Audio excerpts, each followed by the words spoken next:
Friends, family, loved ones, standing before you all today, my heart aches with the loss of our beloved Gayle Robert Scafe, a man who embodied the very essence of kindness, love, and unwavering dedication. But amidst the grief, a kaleidoscope of cherished memories dances in my mind, each one a testament to the incredible man he was. The indomitable spirit of this gentle giant slipped beyond the grasp of the earthly domain and into the welcoming arms of eternity on the morning of Friday, January 5th, 2024.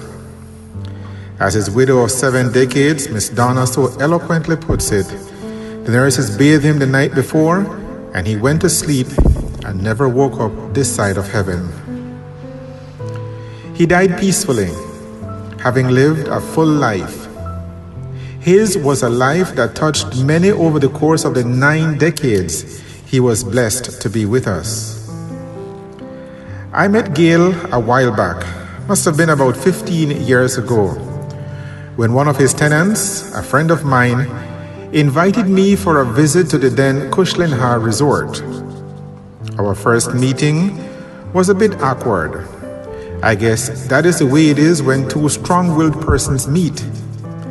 But as time went on, things mellowed out and we became friends. Then it dawned on me, Gayle and Donna had become my foster parents, and frequent visits over the years developed into a familial relationship that grew stronger until I had occasion to move into their home. But enough about me. Gayle was a father who, as his children and grandchildren will readily agree with me, didn't just guide us, but held our hands through life's labyrinth paths. His love was a constant for his beloved Donna. He possessed a warm heart that was always burning, beckoning us home whenever the shadows grew long. Gayle was a father who, as his children and grandchildren will readily agree with me, didn't just guide us, but held our hands through life's labyrinthine paths. His love was a constant for his beloved Donna. He possessed a warm heart that was always burning, beckoning us home whenever the shadows grew long. His gentle eyes held a universe of unspoken wisdom, a quiet reassurance that no matter the storm, his unwavering support would be our anchor.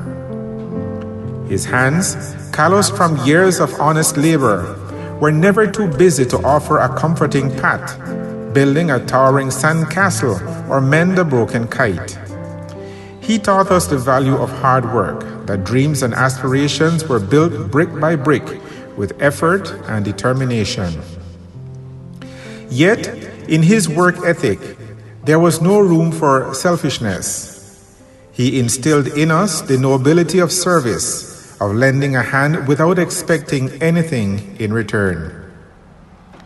He was a grandfather, not just in name, but in spirit. His lap was a sanctuary, his stories woven with magic, his laughter the soundtrack to endless summer days spent chasing fireflies and building forts of blankets. He was a patient teacher, showing us how to fish, plant a garden, and build a birdhouse. Each lesson resonated with a deeper meaning, a whisper of resilience, resourcefulness, and the simple joy found in connecting with nature. He was a friend, not just by relation, but by choice. He had this uncanny ability to make everyone feel like they belonged, their joys doubled in his presence, their sorrows halved by his empathy. His door was always open, his ear always attentive, his advice seasoned with wit and a sparkle of good humor. He celebrated our victories and held us gently when we stumbled, reminding us that life's tapestry was woven with threads of both light and shadow. His generosity knew no bounds. He gave not out of obligation, but from the overflowing wellspring of his kind heart. A helping hand to a neighbor, a surprise gift for a friend in need, a silent act of charity.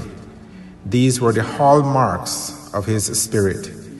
He taught us that the true wealth lies not in material possessions, but in the richness of our connections, the depth of our empathy, and the joy we bring to the lives of others. I take away from my years of contact with Gayle and Donna the life-altering reality that I am to live in love, not fear. For even as a pastor, there were deep-seated fears that often manifested themselves somehow in their presence, and they would always, in love, remind me to live in love, not fear. So much so now that the anchor of my outward expression of the state of being is, I am blessed. Gayle and I sat and talked for many hours about projects near and dear to his heart. We traveled hundreds of miles across the country, whether to Conchal Island, Santa Cruz, Pueblo Viejo, San Antonio, or Central Farm, all in pursuit of his dream of helping people to help themselves. And I will never forget the afternoon. We were almost stoned out of a village meeting where he and Donna sat ready to proceed with a project that, if allowed to have gone ahead, would be reaping huge rewards right now for the women and families of that community. And now, as we stand here, his physical presence a void we must learn to navigate. Let us remember that his legacy lives on, not etched in stone, but woven into the very fabric of our being. He is in the laughter we share, the kindness we extend, the resilience we embody. He is in the lessons learned, the values instilled, the love that continues to radiate from our hearts. So let us not mourn his absence, but celebrate his life, a life etched in kindness, illuminated by love, and resounding with the echoes of laughter and joy. Let us honor his memory by carrying his torch, by embodying the values he cherished, and by ensuring that his spirit of love and generosity continues to ripple outwards, touching the lives of all we encounter. For though he may be gone from this earthly realm, his spirit will forever dance in the sunlight, whisper in the rustling leaves, and twinkle in the stars above. And in those moments, we will know with a bittersweet certainty that he is still with us, forever our Father, our grandfather, our friend. Rest in peace, Gayle Robert Scafe. You are loved, you are missed, and you will never be forgotten.